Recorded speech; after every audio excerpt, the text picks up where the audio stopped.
Hey everyone, so I'm back again with another video, and this time around I have another collection update to share with you guys, and I haven't actually done a collection update video in quite some time, so I thought I'd take a look at a collection that has grown a lot in the last few months, and that is my 3DS collection. Now there are going to be a lot of games here that I have shown you guys in the past, but also a lot of new games as well, so let's get right to it. First up, in this first video of my updated 3DS collection series, I'm going to be looking at all of my collector's editions or special editions of game releases that I've gotten over the last few years.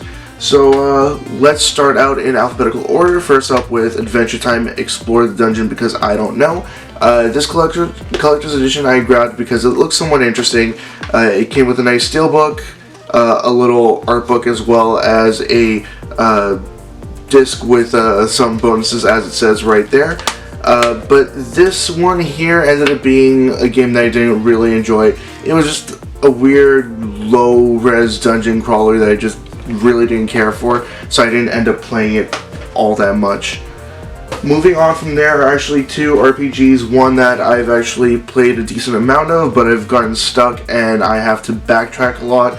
And another one that I actually haven't started on even at this point. First up is Bravely Default Collector's Edition. In this one here, I really enjoyed it. I'm going to have some footage here on the side of what's actually included in these, but I have done unboxings of these in the past as well, so take a look at those videos as well on my channel. But Bravely Default, I played so much of it, but still have so much more to do. And in sequel, Bravely Second End Layer, I have not even touched this game yet, so I have no idea what even happens there. Moving on from there is Chibi Robo Ziplash, which came with an amiibo as well. The amiibo itself is a pretty good design of Chibi Robo there, and the game is enjoyable for being a action platformer, but it was kind of lackluster, so I haven't really gotten back to the game after playing it all the way through. It's not like with Mario platformers, how you can go back, play it over and over again. That one just didn't really go back to it.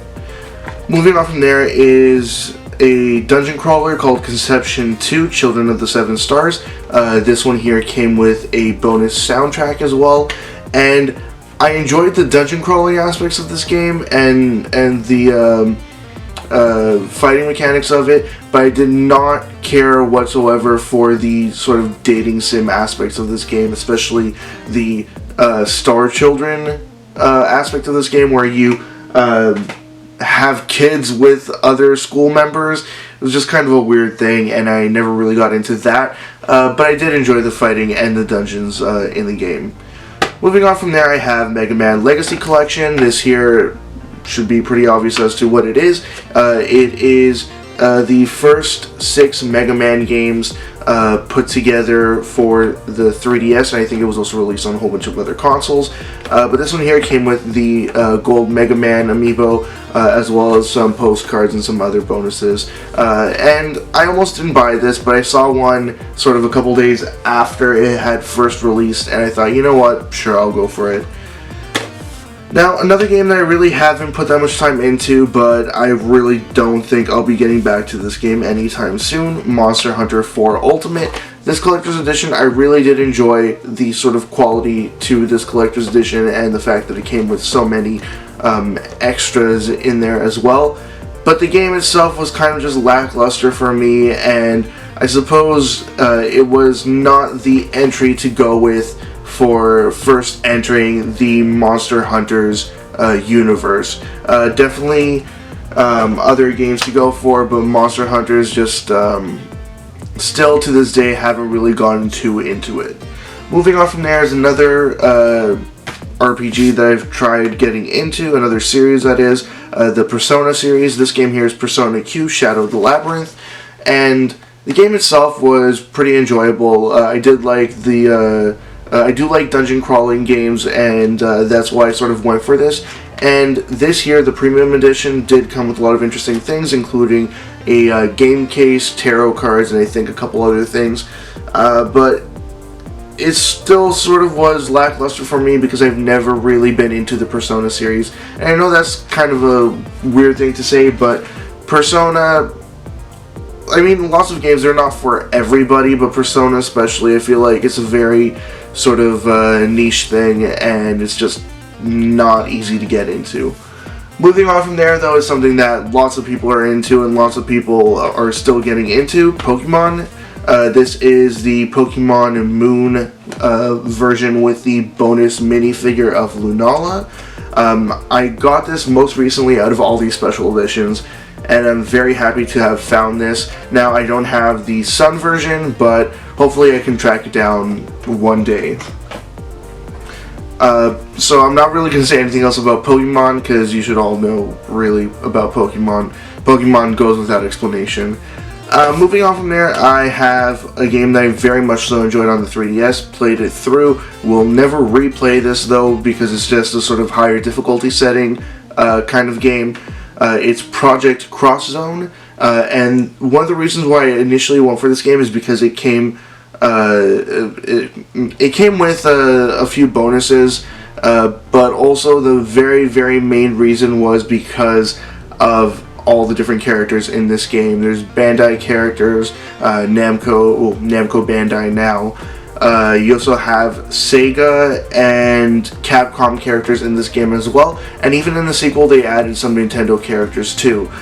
So I was very interested in this game and seeing where it'll go, and it is a turn-based RPG, a strategy RPG that I very much so enjoyed, except for way later on near the end of the game where I grew to hate it with a passion and then just really wanted to get through the game. But it was still a very enjoyable game.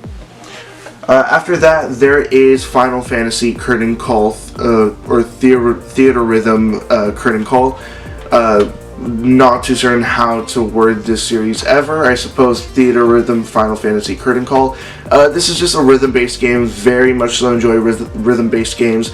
And especially with the Final Fantasy music and the sort of way that they approach this game, making it a rhythm-based RPG where you play with specific characters in different types of battles, using the songs in different ways, and then leveling your characters.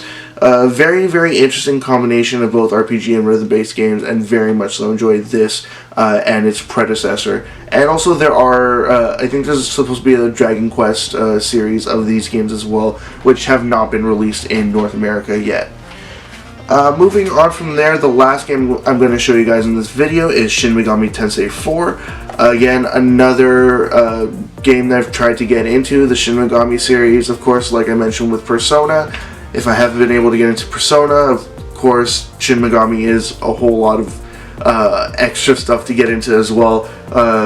As most of you should know, Persona is a sort of offshoot of the Shin Megami Tensei series, and it's just a whole lot of backstory there that I just have no experience with whatsoever, and I have not been able to really get into. But I thought I'd go for this one here since it seemed somewhat interesting with the sort of monster acquiring aspect of it, but I really wasn't able to play much past the sort of opening first few hours of the game.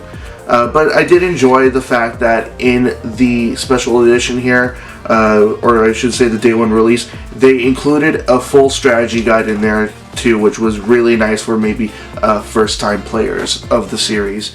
But anyways, that's it. That's all I wanted to show you guys in part 1 of my updated 3DS collection series. As always, leave comments in the comment section below. Anything you'd like to say, comments, questions, suggestions, ideas, anything at all, just put it in the comment section below and I will get back to you as soon as I possibly can. Check out my Facebook, Twitter, and website. They're all linked in the description below, and also linked in the description below is a link to my 500 subscribers contest. Check that out as well if you'd like, and that's it. See ya.